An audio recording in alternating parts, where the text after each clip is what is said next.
Well, in 2012, Daniel Day-Lewis won the Academy Award for Best Actor in his portrayal of President Abraham Lincoln. And the seriousness with which he took that role is legendary.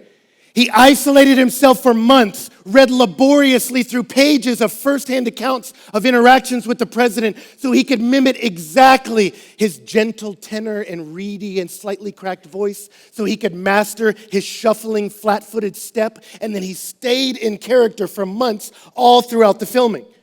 And so his peers, even today, marvel at his preparation and unwavering commitment to that role of embodying the President of the United States. And if you've seen him in that role, it's a gift to all those who see it.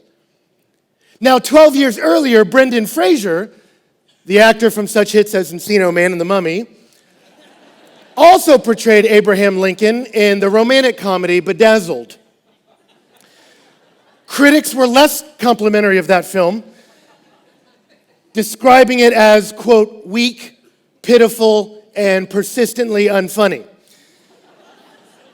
Now, while Brendan Fraser undoubtedly possesses talent, critics were not as convinced by his performance, largely due to the fact that he did not embrace that role with the same seriousness as a Daniel Day-Lewis. And therefore, it was a less transporting performance as he portrayed the 16th President of the United States. Now, why tell you all that? For this reason, if you're just joining us, we've been in the midst of a series called Don't Waste Your Life. And we've been talking about how using and maximizing every moment God's given us in this life for His glory and other people's good. And you go, well, how do I measure whether or not I'm wasting my life or not? One way to evaluate it is to look at how seriously I take the roles God has given me in life. And the reality is, all of us are not encompassed by one singular role, but God has given you multiple roles you fill. All of us are a child in a family. All of us are employees. All of us are stewards of resources of health and time and money, be they many or few resources. All of us have these roles God has given us, and we can evaluate, have I been a success in life or have I wasted my life based on the seriousness with which I commit myself to the roles I've been given by God. And so today we're talking about how to not waste our life, and we're looking at one specific role that though we're in a variety of different situations in life, all of us have grown up in different ways, there's one role that all of us in this room have filled, and I don't know if sometimes we've seriously thought about how to fill that role well. And the role is we are all members of a family. And so today is about don't waste your family. Now, a natural assumption is when I say that, this is about don't waste your family, a lot of people I think would think we're going to talk about parenting, which would be a legitimate way to go. There's probably a lot of parents in this room. A lot of you have little kids. But I would dare say a larger percent of us in this room are children. 100% of us came from somebody. It's a fact. So I want to focus today on our family of origin because no matter how far away you've moved from those people, all of us have been profoundly impacted by our families. So for me, I was looking through old family photos the other day, and I remember pulling one out, and I was like, I do not recall this moment. Like, when was I standing by a horse? And then I remember it dawned on me, wait a second, that's my father! And I was like, I am my father's son. I am much more like him than I've wanted to admit at times. His influence has marked me, and it's the same with all of us. For better or for worse, you've been deeply impacted by those people you grow up with. And if I was to ask you your life story, many of your profoundest joys and greatest pains came from those people. Many of you have been to counseling, and it probably hasn't been because you have an annoying neighbor. It's probably been because you're trying to unwind the complexities of the emotional experiences you had as a kid, right?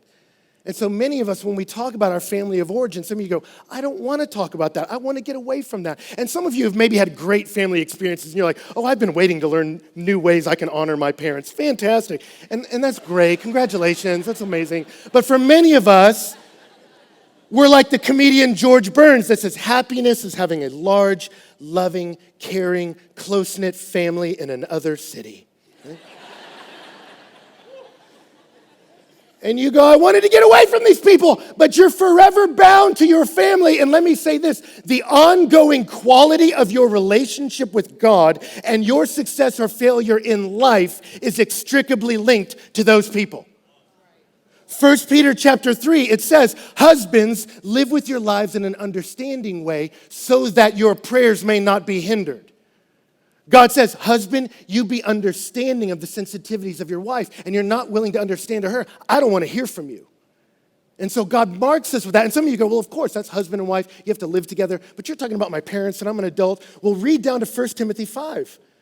1 Timothy 5, the Apostle Paul is talking to Timothy about how to instruct his church about how people were to treat their aging parents. And he says, if a widow has children or grandchildren, let them first learn to show godliness to their own household and to make some return to their parents, for this is pleasing in the sight of God. So you're talking about adults and their aging parents. And Paul defines godliness as caring for your aging parents. I wonder if you've ever defined godliness that way. And then he goes on and says, and if you don't provide for your relatives, especially members of your household, you've denied the faith and are worse than an unbeliever. I don't even know fully what that means, but it sounds terrible. But what he's saying is God so inextricably links faith in him and grace shown to your biological family that he says, if you don't care for these people, I wonder if you ever really know me.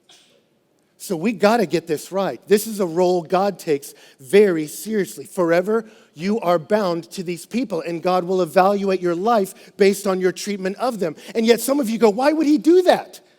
Ben, my family are not the people I would naturally hang out with. Like the people I've selected to hang with are nothing like them. Why would God bind me up to these people every holiday season? Well, let me give you, there's two overarching statements I want to put over this talk, and one of them is that God is sovereign over your family. It's his idea. Ephesians chapter 3, verse 14, Paul launches into a prayer, and at the very outset he says, for this reason, I bow my knees before the Father, from whom every family in heaven and on earth is named. He says, family is God's idea, and it's a great idea.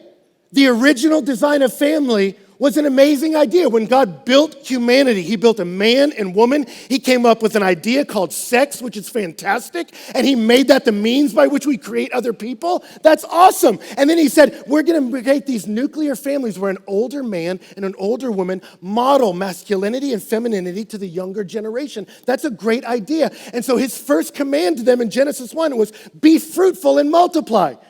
My children's Bible I read to my kids translates that as, have babies, is how the guy says it. What a great idea. And then when God planted them in the garden in Genesis chapter 2, it says he looked at the man and he said, cultivate. And that word cultivate means what? You take raw materials and you situate them in a way so that life can maximally flourish. That's what God was doing in Genesis 1 and 2, building the structures of the earth so that life could flourish. And then he looks at the man and says, you do the same. Cultivate. Look at the life I have given you influence over and create structures of time, energy, resources so that life can flourish. And that's what good parents do. They create a home life where you as a child can flourish under God. You can see your gifts. They can fan them into flame and you can serve the common good. The family was a great idea, but it got messed up from the beginning. God designed family for cultivation, but sin distorted family into chaos. And so for Eve, rather than helping Adam lead, she began to tempt Adam to go towards a self-absorbed expression. Adam, rather than protecting his family, as was his call from God, had a passivity, letting his wife go down a trail she was never meant to go. And you see that, man, where they once had vulnerability in their family, it was instantly replaced with shame and blame. And you see by the time they have their first children, what happens? One son murders the other. It's fascinating, as I've counseled people throughout the years, when they talk about the pain of their childhood, oftentimes the way people talk about it is as an isolating thing. You don't understand the pain my family's in. You don't know what my family's like. And they see the pain they've experienced in their family as something that isolates them from the rest of humanity. But let me tell you something. The very first nuclear family of 4 people, one murdered the other. Families have been broken from the jump. So the brokenness of your family does not isolate you. It connects you to the whole human story. Not every family gets joy. Every family gets pain.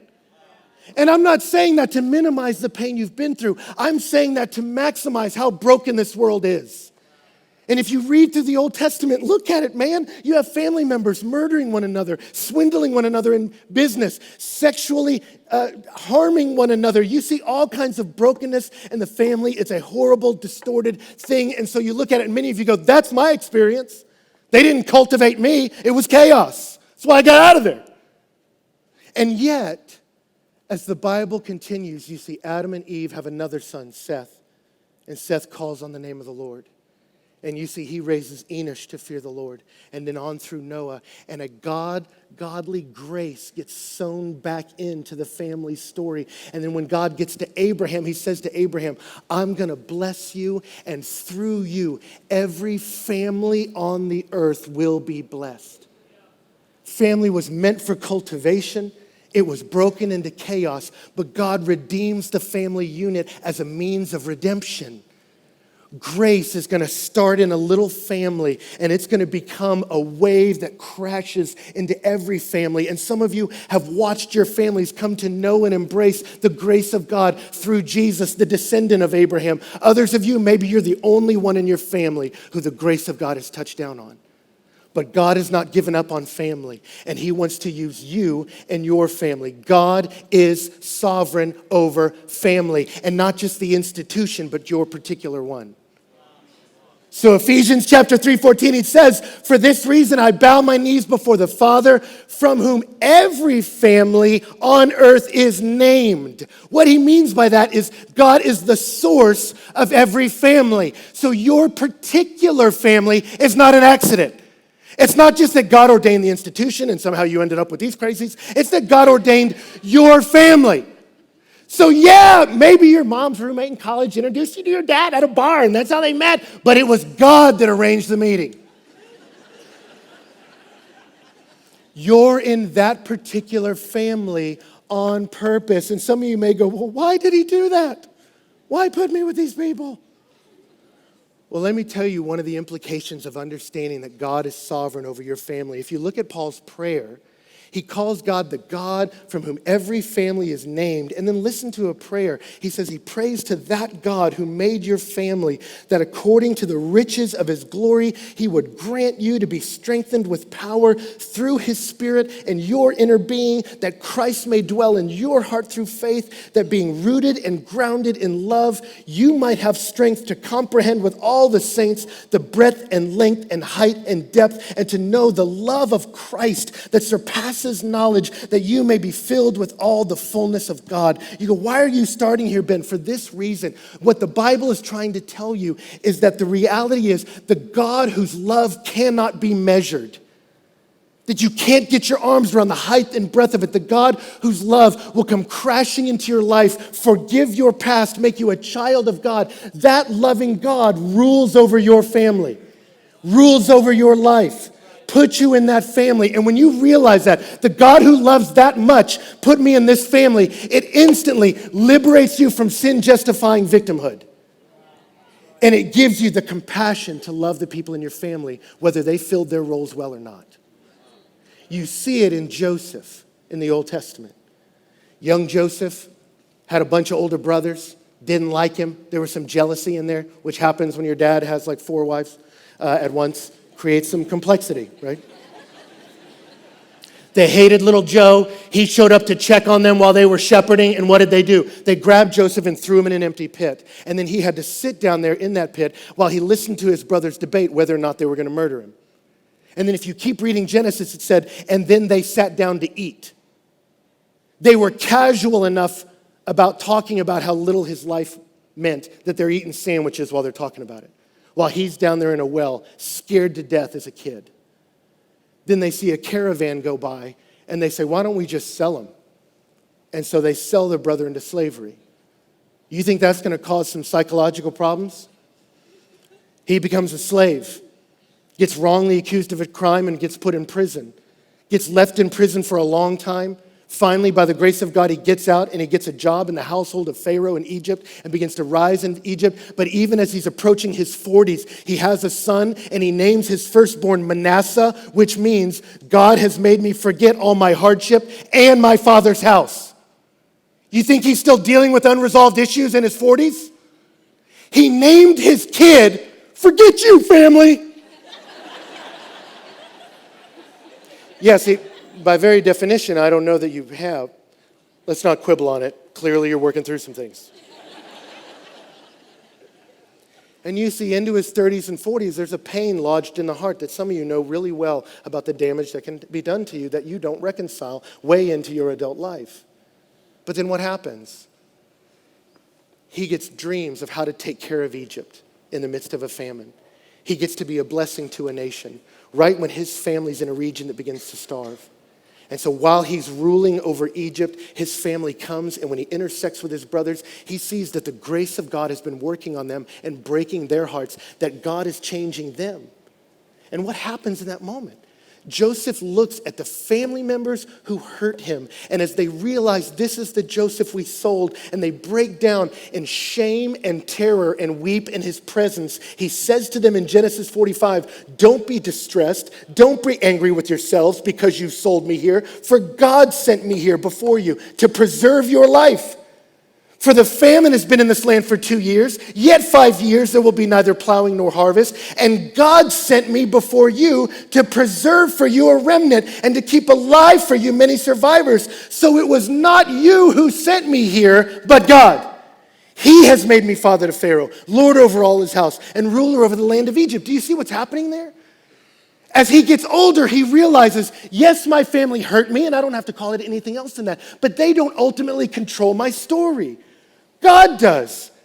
And God is using my story to weave grace into this world and to be a voice of grace and a conduit of grace back into this very family that hurt me. And my question to you is, are you willing to be a conduit of grace to those people? You will be when you realize it's God who reigns over your story, not them. You will be. It will give you the compassion to see them, not as the rulers of the story who hurt you, but as human beings in God's image, broken because of sin and desperately in need of his grace. For me, I remember when I was a kid, I came from a divorced home, and like a lot of people in my generation, there's bitterness that can get in your heart about that, and I had a lot of anger at my dad. And I remember for me, through much of high school and college, I let it fester. And the music of the day didn't help. Grunge was all about how pissed we were at our dads. You know what I mean? Just kind of fueled the fire. That's sort of where I lived. And there's something really empowering about that kind of anger. Until I remember I found one of my dad's journals. I'm not saying it's right or wrong to read your father's journal. I'm just telling you what happened. And I saw in one of his journals, he wasn't saying anything harsh about me. But my dad, who I realized had a very different spiritual upbringing from me, didn't have anywhere near the Christian resources I had as a kid. I was the closest believer in his proximity on a regular basis, and he felt judged by me. And he was wrestling with the shame he felt about not living up to the expectations of his son. And I had never thought before that about the influence I brought in the room. But I realized in that moment, even though there was some brokenness in my family, God sent people to sweetly bring me to Jesus. God gave my mom a robust faith to guide our children into love for God. And I know him. And in that moment, I saw my dad not as this figure looming over my story like a dark cloud, but as a man who didn't get to know God like I did as a kid. And yeah, I made some bad choices, but can the grace of God extend through me to him? And as I saw God ruling over my story, I saw my dad as someone potentially as a recipient of my compassion. God is sovereign over your family. And when you realize that, you'll begin to understand that your spiritual family can give you the resources to bless your biological one. Jesus did it, right? when he began his earthly ministry. Do you remember? It kicks off, I'm the Son of God, y'all. Starts telling people that, starts doing miracle. He gets a big crowd. And do you remember what happens? Right when the crowds are beginning to blow up, it says his family was in the back and they came to get him, for they were saying he's out of his mind. They weren't just thinking it, they showed up at the service in the back and going, I'm so sorry. When his blood sugar gets low, he thinks he's deity. Jesus, get down from there. And you're Jesus going, Mom, okay, stop, right? You see, later in his ministry, his brothers mock him. They say, why don't you go up to Jerusalem? That's where all the heroes go, because they didn't believe his claims to be Messiah. So they went from thinking he was crazy to thinking he was a fool and making fun of him, right? And yet, when Paul passes along to us that which is of first importance, that Christ died for our sins and was raised from the dead, he said he visited his disciples, and then it says, and he visited James. He visited his brother, the one who had mocked him, the one who had ridiculed him. Jesus made a personal visit to James to rub it in his face. Son of God now, bro? No, I think it was to offer him grace. And we have a book written by James in our Bible talking about how grace can change a human life. Why? Because it happened to him through his brother. That God rescues us and makes us conduits of his grace, and the resources of your godly family can help you love your biological one. That's the story of Ephesians. In Ephesians 1 through 3, which we didn't read all of it, there's only one command. Did you know that? It's the word remember. There's no commands in Ephesians 1 through 3. All Ephesians 1 through 3 is about how much God loves you, how when you were dead, he made you alive. When you were lost, he brought you in. When you were abandoned, he made you part of his family. It's about the inexhaustible love and grace of God through his son, Jesus Christ. And then he prays this prayer. I just pray God would strengthen you a little bit, that you would understand how vast the love of your heavenly Father is. And then at this verse, we pivot into the back half of the book, and it says, therefore, walk in a manner worthy of this great calling. And you get 41 commands. Embrace the love of your spiritual family. Now step out and love the world. And the rest of Ephesians is built around the word walk, which shows up 5 times of how to walk with God. We're not going to get into all 5, but the 5th one is to walk with wisdom, making the most of your every opportunity. And to walk in wisdom, it says to walk by the power of the Holy Spirit. And when it talks about how to walk by the Holy Spirit, it starts to tell us what walking in the Spirit looks like. It looks like addressing one another in psalms and spiritual songs, singing and making melody to the Lord, giving thanks always to God your Father, and submitting to one another out of reverence to Christ. Children to your parents. And so what it says, when you know God and are filled with the Spirit of God, God then gives you a role to fill. And so God is sovereign over my family, and now I am steward of a role in that family. You have the inexhaustible love of God. Walk with wisdom, making the most of your time. His very Spirit fills you. Therefore, children, obey your parents. And so my call to us today is, will you take that up? When you see God is sovereign over your family, will you embrace the stewardship God's given you? He's looked at you and said, while you're alive, I want you to love these people. I'm giving you these people. I know your grandpa's difficult. I made him. I totally get what's going on there. Can you love him? I know mom's like that. I'm working on her. But will you love her? I'm not asking you to critique her role. I'm asking you to fill yours. And so to give us the sentence to come around like we've been doing in this series, I would say don't waste your family by taking up your role in cultivating a culture of honor in which all in the family can flourish under God. Don't waste your family by taking up your role in cultivating a culture of honor in which all the family can flourish under God. And so children, there's ways to do that. It says, children, obey your parents. And that word children is not a word about age. The word literally means to come from some parents. So it doesn't matter how old you are. And it says, obey them in the Lord. That strengthens it. Obey your parents as a function of you obeying God. It's woven together forever. And he says, for this is right.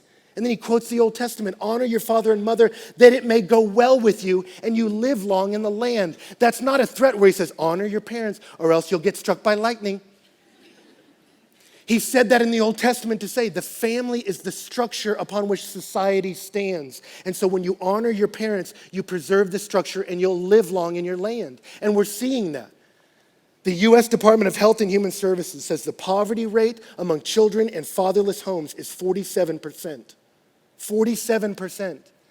It's 10% in two-parent homes. That when the family unit breaks, society breaks financially. And then you can look, and I won't go into all of it, staggering amounts of research which correlates everything from drug use to early sexual debuts to suicide rates to lower educational achievements based on the breakdown of the family. We need strong families so we can dwell long in this land. And so we need to take up our roles in the family seriously, not as the savior of your family, you're not that, but as the steward of your role in the family. So as a child, let's get into some implications before we close here. How can you take up your role as a child of some parents in your family? How can you do that? Well, he gives us two words, obey and honor. And that word obey, just to give you a little Greek, like, ooh, it combines two words, listen and under. So children can cultivate a culture of honor in your family by listening attentively. And that counts for older parents too. So if you have an inclination when you talk to your parents to go, I know, Mom, I'm an adult! That says more about your impatience than it does about their nagging, right? That we can honor our parents, this role God created, and we can fill our role as children by listening to them attentively. Come into your parents' circle as a learner. Come as a learner. I wish I had done this more with my father. My father passed away a few months ago, and as I was going through his belongings, I found his journal. And my dad, who, like I said, did not have the spiritual upbringing I did, as I looked through his journal, even in some difficult moments in his life, he would write out prayers for his children. And that challenged me. I'm a pastor, and I don't do that. And I looked at this and was like, I thought I was varsity, and this guy is showing me how it's done. I wish I would have come to my father as a learner spiritually. I could have learned more from him, and I wish I would have done that. Listen attentively to your parents. They still have some things to teach you, even in their old age.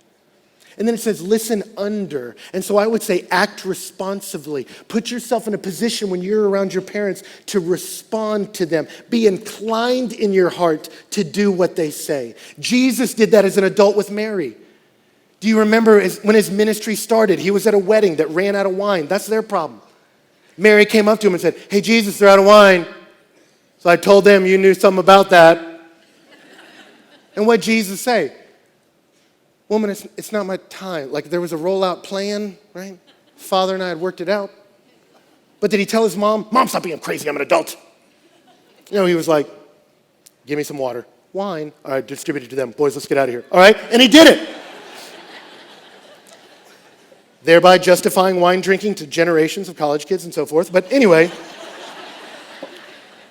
as a child in your family, you can cultivate honor. How?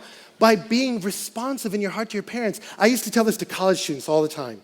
It was a normal thing for me at Breakaway for this to happen, that a kid would come to college and their faith would get radically lit on fire in college.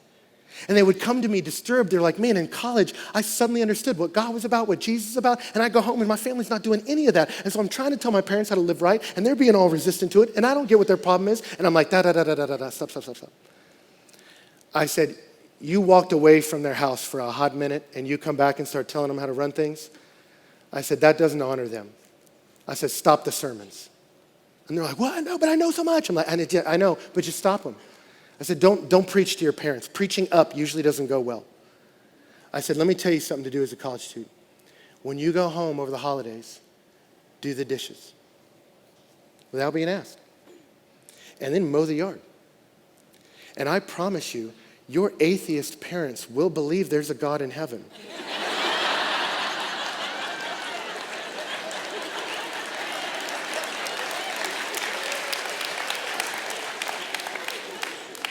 And let me tell you something. Some of you go, Ben, my family doesn't deserve it. Of course they don't. No, but you're not doing it for them. You do it in the Lord. The Lord has given you the resources to bless them, and you can do it, right? You can do it. If Jesus Christ, while he was dying for the sins of the world, stripped naked and beaten on a cross, can, as one of his last acts, look down and make sure his mother is taken care of by his disciples, you can call your mom. You're not that busy. So listen attentively to them. Respond to them. Stay connected to your aging parents and honor them. Speak graciously to them. That's part of this, speaking to one another in psalms, hymns, and spiritual songs. Speak graciously to your parents. Don't underestimate their need to see themselves replicated in you. And so you can speak kindly to them. And not just speak graciously, but speak gratefully to them. A way to honor them is to thank them for what they've done in their life. And you may go, I don't know what to do with that. For me, my grandfather and I did not have a lot of touch points in life. We never really knew how to talk to each other. But my grandfather had served in World War II, and though he never wanted to talk about it, he always had little pictures and little books and little things about World War II around him. So I started reading about World War II because I wanted to celebrate all I could celebrate in his life. And I remember once we sat at his kitchen table, and we never really sat and talked, but I was showing him Google Earth because it was brand new. And I said, look, you can kind of zoom around and you can see, I remember you saying you flew bombers in this area. I was doing that. And he just sat next to me and he was like, take it to, and he like named some coordinates. I'm like, I don't know how to do, I don't know longitude and, see, I don't know what I'm doing. You're going to have to show me. And so he took me to Iceland. And we dropped Google Maps into this little look, and he started showing me how he flew over and under and around hills to land on airstrips that are still there, unmarked by Google Earth. And then he starts taking me to 4 or 5 different airstrips he was flying into and started telling stories. And as he was telling stories, his children began to gather around and his grandchildren began to gather around because he never talked like that. And I realized by being grateful for what he had done in World War II and being gracious to him, we opened a door for connection we didn't have before when all we focused on were the things we disagreed on. And so the reality is you can thank your parents. And even if you say, I don't have anything to thank them for, the root of the word parent means to come into existence. And so you can thank them for that. I read Steve Jobs' biography, and his parents gave him up when he was young, and he went on a search to find his biological mother. And the biographer asked him why, and he said, I wanted to thank her for not aborting me. That's all. He said, because I'm assuming she was under great duress as a young woman, and I want to thank her. And maybe for you, that's as far as you can get, but that's a good start. Or if you're in high school or junior high, the U.S. Department of Agriculture has just put out a report that to raise a child from age 0 to 18 cost $250,000. So at lunch today, thank your parents for dropping $250,000 on you. You've never dropped that amount of money on anybody. Parents, don't remind them of that. You'll kill the moment. Let them do it. Let them do it. For parents, let's go real quick here. For parents, it says, fathers, don't provoke your children to anger, but to bring them up in the discipline and instruction of the Lord. Let me talk about how we can be good parents. Parents can cultivate a culture of honor, one, by not being overbearing. How do you provoke a child for anger? You be overbearing, harsh demands, constant nagging, pressure to achieve, nitpicking their decisions. It's interesting, Holly Schriffen, who's a psychologist at the University of Mary Washington, put out a report in the Journal of Child and Family Services that says, the overwhelming evidence has shown that overly involved grown-up parents in adult children's lives do more harm than good. Every person has 3 basic needs in order to be happy: to feel autonomous, to be competent, and to be connected to others. And helicopter parenting into adulthood decreases a child's ability to feel autonomous, feel competent, and feel connected, and so that incompetence leads to depression. So if you're an adult and have adult kids, it's time to become less commanding and more counsel. Read the book of Proverbs. The dad in the book of Proverbs does not demand and command, he entreats and begs. And the child he's talking to was probably around 13. So as your child grows up, the text says to bring them up in the instruction of the Lord. That means you're raising them to be peers, and you become less of a commander and more of an advisor. So we avoid being overbearing, but we also avoid disappearing. One of the most painful things a parent can do to a child is to step out of their life altogether. McGill University in Canada published their findings that growing up without a father alters the structure of the brain of children and makes them more aggressive and angry. There's an old African proverb about that says if we don't enculturate the children, they'll burn the village down. You can frustrate and provoke your children to anger by being overbearing or by disappearing. Both of those can be equally painful. For me, the challenge is I live in my home with my kids, but I remember talking with a guy that has kids around my kids' age, and he said, dude, I was so challenged the other day. I got home, he said, in my 5-year-old was being bananas. I mean, going crazy. And he said, finally, at one moment, I looked at her and was like, what's the matter with you? Why are you acting like this? And he said, in a moment of frustration, she just said, I don't have anyone to play with.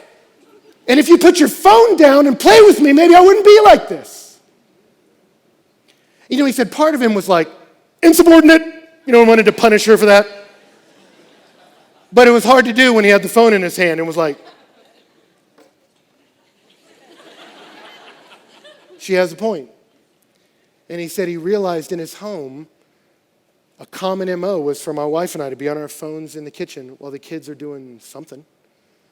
And that broke his heart, and it broke mine. I said, I don't want my kids' childhood memories. Memory's not linear. It comes in little flashes. That's all you get. I don't want my kids' flashes of their childhood memory to be dad too busy for them because he's on his phone checking his Instagram. So when I get home, the phone goes away. I want their memories to be of a dad who was on the floor with them. I want them to know their dad loved them. I want them to be easy to believe their sovereign Father in heaven loves them because they saw it in their Father. And so for me, I don't want to disappear on them into the portal of my screen. Some of us, the most godly thing we'll do is start putting them down when we go home. Right? And I think we can cultivate a culture of honor with our kids by advising, bringing them up in the discipline and instruction of the Lord. That can even mean sharing your failures, telling them where you did it wrong. And then I would say encouraging. I would challenge you parents, don't underestimate, even if you have adult children, their need to hear you say you believe in them. They need that. They need to hear the voice of their parent speaking into their life. One of our worship leaders here, Jeff Johnson, put it out on Instagram the other day. He said, be the person you needed when you were younger.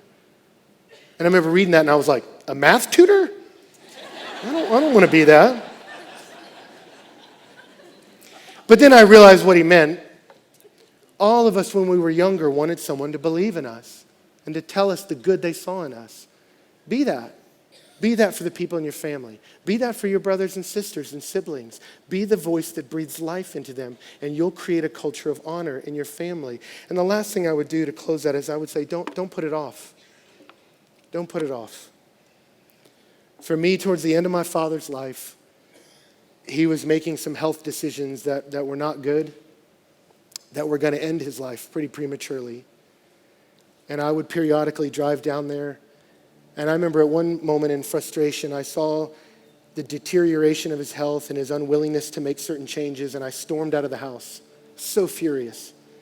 And I remember I walked out to the car and I said, I'm done with him. I'm done with him. But I called a friend of mine, an older spiritual brother in Jesus, who had lost his parents. And he said, Ben, I'm not going to tell you what to do. And he said, but let me tell you something. All this anger you feel, all this frustration in this moment, it's valid. He said, but when your dad dies, he said, all that is going to go away. He said, and at the end of the day, what's going to remain is you're going to say, as his son and as a Christian, what will I wish I would have done? He said, and Ben, I don't want you to focus on what your dad was or wasn't. I want you to focus on what would a good son do in this moment? What would a Christian do for any human being in this moment? And that helped me. It helped me in that moment get my dad in the car and drive him to the hospital, even though he continued to refuse care. It helped me to drive back down there with him later and to quit giving him sermons, but to come and kneel by his bed and tell him, I forgive you, and I love you, and I hope you'll make peace with God. And so when I got the call that he died, I remember I sat there and asked myself the question, do I feel regret? Because I know a lot of people that do. And I realized I don't. I don't.